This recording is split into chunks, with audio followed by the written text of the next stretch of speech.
अस्सलामु अलैकुम वरहमतुल्लाहि वबरकातुहू। उम्मीद कि तुम सारी ٲسِو ٹھیٖک। आज करो तुम शेयर अख स्पेशल रेसिपी यथ ईद पे दही गोश्त यथ वनान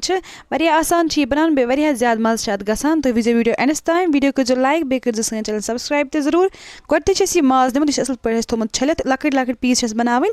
तुम हेक्यू अड़जो वर माज नित अगर थोड़ा सा अड़जे आसन तो चलन तम तम पे त्रो प्रेशर कुकरस मज अख चमचे गेव बे त्रो अख चमचे तील तो तम पे त्रो सब्ज ٲl बे बड़ ٲl बे दालचीन तम त्रो तीलस मज तम पे त्रो यह माज छलित थोमुत त्रो यह अथ मज दमो असल पे तलन वारिया आसान बनावन यह रेसिपी तुम कर अक जरूर ट्राई यथ ईद पे तम पे त्रो अत मज 2-3 चमचे जिंजर गार्लिक पेस्ट तो बे त्रो नून थोड़ा सा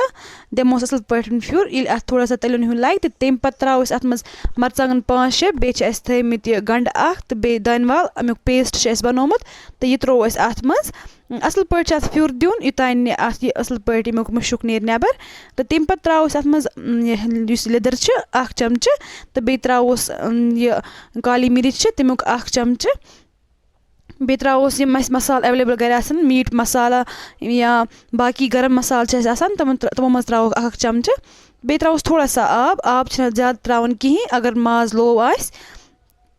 वारिया आसान बनावन यह रेसिपी बे ज़्यादा मज़ अत गसान तम पे दमो अत स्टीम यूता तुम बासो माज दोर तुत स्टीम अत दिन तो तम पे वो तुम यह गो असल पे तैयार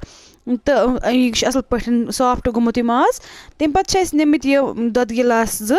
तो इन गो असल पे दिन थोड़ा सा छोप हूँ ताकि खंजो दोद अत मज त्रा कहें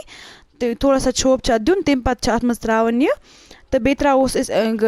गरम मसाल तम मज त्रो अख चमचे बे तो बे त्रो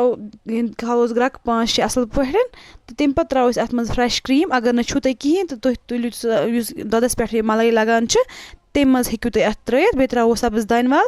तम पे अत दुह दिन अकिस लकटिस टूरिस मज निमित तम तीन फल 2-4 असल पे गरम करें तो तम पे त्रो अत पे थोड़ा सा गेव या तील थो असल पे ढकन दित अत ग असल पे समोक लगुन अमि अत मज़ गसान वारिया फ्लेवर अत असल यवान तो यह आसान बनावन यह रेसिपी तुम कर अक जरूर ट्राई यथ ईद पे